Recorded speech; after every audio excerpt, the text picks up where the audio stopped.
Simple rhetoric is for simple minds, and the political scene doesn't need any more dumb people in it. The alt-centre are clown world's good guys. They outright reject political fanaticism on account that it ignores the human will to avoid suffering. So they don't fit into boxes neatly enough to be someone else's tools. Good evening, Internet. It is Bob back again with Vince, and we are here to discuss the week that was. Hey, Vince. G'day, Bob. How you doing? I'm pretty good, thank you. It's a bit drier here, so I'm not feeling that same waterlogged feeling that I was last week. Okay, let's just jump right into it. I want to start off with what I found earlier this week about Joe Biden and his classified documents. It's so ironic, isn't it, that a month or two ago it was Trump and now it's Biden. And then when I was looking about it, I found this report on Reuters here giving a timeline of the documents, and it seems like it started in 2017. And there have been two sets of documents found. But the funniest thing of all, at the same time as he has this scandal over his head, he's giving a sermon. Isn't life weird? I'm not sure what's really happening with Joe Biden. Everyone says he's a puppet like George Bush was, but it's hard to see who's really in charge of Biden apart from the usual deep state actors. I think most of what he does in the mainstream media is really just a distraction. The sermon business sounds like it's more of a distraction. I had a good laugh, though, when Joe Biden was asked by a reporter about the boxes of confidential documents that he had sitting next to his car. And Joe Biden got really angry and said, but at least the documents were in a locked up garage. It's not like they were out in the street. I think there's a very, very arrogant attitude when it comes to information on the part of the American political establishment. I think they think they're above the law, which they are really, because if you look at things like the Iraq War, they don't get prosecuted for the crimes they commit. I think Joe Biden's just another one of the global criminal fraternity, along with Hillary Clinton, Barack Obama, and George W. Bush. Well, it's incredible. I don't know where it's going to go. And the next thing that I found that we were talking about a bit earlier was the Twitter files, because it's really interesting. The first thing that was released in the Twitter files was about Joe Biden's son, showing all sorts of corruption then. And then we have this new report about how Twitter said there were no Russian bots, but they were pressured anyway to say that there were. That the Twitter files have caused Elon to lose most of his Tesla fortune. And another report now that says that Pfizer official flagged a tweet doubting the need for a COVID-19 vaccine. It seems that all this stuff is coming thick and fast. What do you make of it? We've known since Operation Mockingbird in the 1970s that the CIA and the FBI have planted intelligence officers in the mainstream media specifically to control the narrative that's given to the mainstream population. So they've always been in charge of the narrative ever since the early 1920s, when they had radio and television, radio and newspapers, even before television. The establishment has made sure always to control the narrative, because if you do that, you control what opinions people have. And if you control what opinions people have, you control what's considered permissible politically. So the Twitter files are really just a further example of this infiltration of mainstream media. Now that the television and the newspapers are no longer really mainstream media, they're no longer the major opinion shaping mechanisms by which people are given what they think. So now the establishment wants to control that. They have to control Facebook and Twitter and Google and Reddit. And this they do. So the Twitter files, to my mind, they are the most undeniable proof that we've ever discovered that the government does actually collude with media figures in order to essentially spread propaganda. Essentially what they're doing is propagandizing their own people, which used to be illegal in the United States. Yeah. but no longer is. Yeah, no longer is.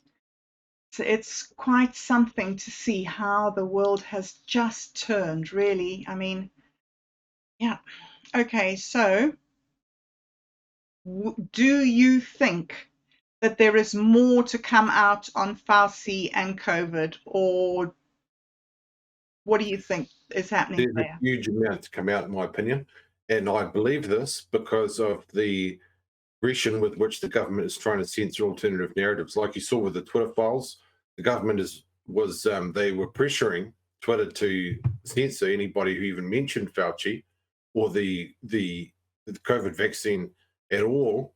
They said these people are all QAnon conspiracy theorists Mm-hmm. and are linked to the January 6th insurrection and blah, blah, blah. All Mm, these total lies. So they're doing everything they can still to shut down dissenters.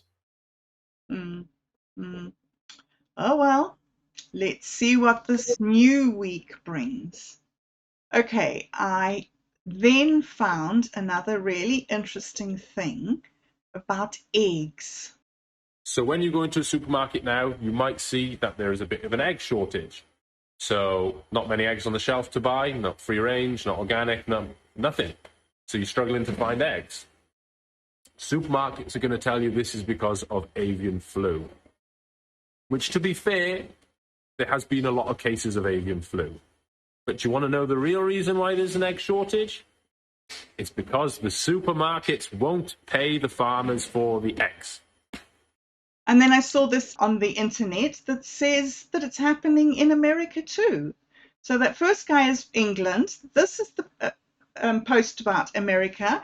And today we have that soaring egg prices are putting pressure on in New Zealand. The nationwide egg shortage has impacted commercial bakers. It seems as if 2023 is all that you were predicting it was going to be. 2023 is going to be a really tough year.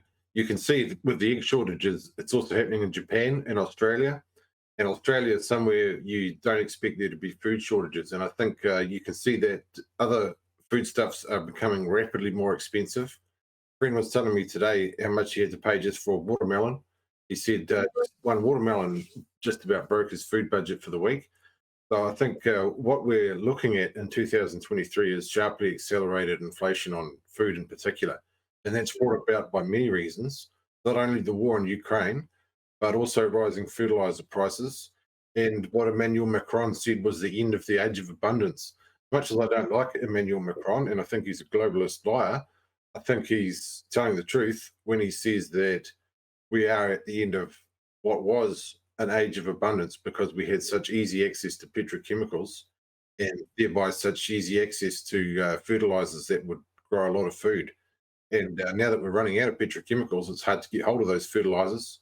And we can expect world food prices to sharply increase this year, not only in the case of eggs, but in the case of dairy and meat as well, and probably also vegetables. And not much relief in sight. Did you send me this article from Reddit saying New Zealand is losing talent overseas? All my friends are leaving. We've got a problem with keeping talent. New Zealand needs to change. I sent you that article because I think it's major news at the moment. There's always been a brain drain from New Zealand to Aussie ever since the 70s, but never have we had this degree of people not wanting to stay in New Zealand.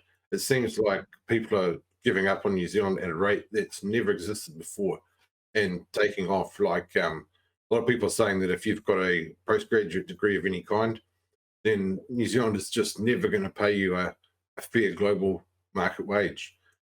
So we've got an extreme brain drain happening right now, and it's accelerated by the housing problem, which is making a lot of people feel like if they want to have a family, then they can't do it in New Zealand unless they inherit some money.